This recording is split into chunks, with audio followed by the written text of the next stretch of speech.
Fil-waqt li l-Prim Ministru Robert Abela kien qed jiltaqa' mal-unions u l-korpi kostitwiti, l-Uffiċċju tal-Istatistika kien qed jippubblika ċifri xejn sbieħ f'dak li għandu x'jaqsam mas-sitwazzjoni tax-xogħol f'pajjiżna. Fil-fatt l-aħħar statistika tal-NSO dwar il-qatt turi li l-persuni bla xogħol f'Malta issa laħqu 12,490. Dan ifisser li l-persuni qiegħda żdiedu b'2000 f'temp ta' sena.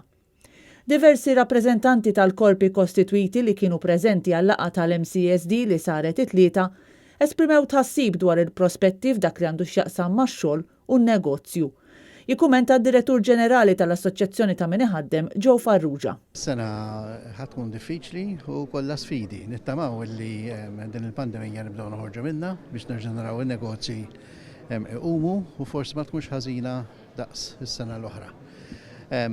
Kif qed naraw il-każijiet għadhom hawn, il-periklu li din tista' tkaxkar anke sakemm joħorġu il-vaccines, allura ċertu setturi tal-ekonomija żgur li ħajntlaqtu iktar minn oħrajn, partikolarment dawk li jinvolvu t-turizmu. Il-Viċi President tal-Kamra tan-Negozji Żgħar u Medji Filip Fenek minnaħa tiegħu esprima tama li din tkun sena aħjar minn ta' qabilha, iżda qal li t-triq tibqa' waħda twila. Is-sena li għaddiet kienet sena ta' stop go, kienet ibsa.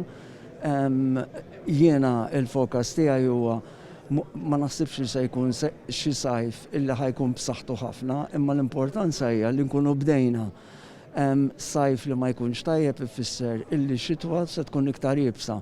Imma kif qed nara jien it-timings huma qegħdin tajt, imma jien pożittiv illi bil-mod il-mod se nibdew kalla jrid nirpiljaw slowly baċċoli triq twila. Intant fit-tmiem il-laqgħa l-ġurnalisti staqsew dwar is-sitwazzjoni tal-barijiet li bħalissa jinsabu magħluqin iżda li l-avviż legali li qed iżommhom magħluqin jiskadi nhar it-tnejn.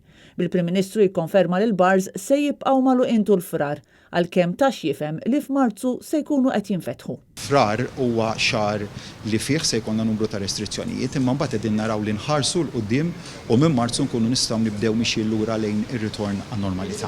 Dwar governanza tajba provajna wkoll nistaqsu lill-Prim Ministru fuq dak li stqar il-Kummissarju għall-Standards fil-ħajja pubblika George Hisler rigward il-mod kif qed isiru l-ħatrit ta' Persons of Trust. Iżda qabbela dawwar id-diskors fuq deċiżjoni oħra li ta' Hisler din il-ġimgħa stess. Jiena ħadd qis ta' dak li qal il-Kummissarju għall-ħarsien tal-Standards, rajt ukoll rapport ieħor li semma l-Kummissarju l-bieraħ dwar investigazzjoni li jagħmel ta' dwar il-mod kif Ministru fil-Gvern tkellem, kien għamel stqarrija illi saret bid-DOI u l-Kummissarju qal li kellha element partiġan. Fl-MCSD il-Prim Ministru Robert Abela insista dwar l-importanza tal-medja u l-mistoqsijiet tal-ġurnalisti.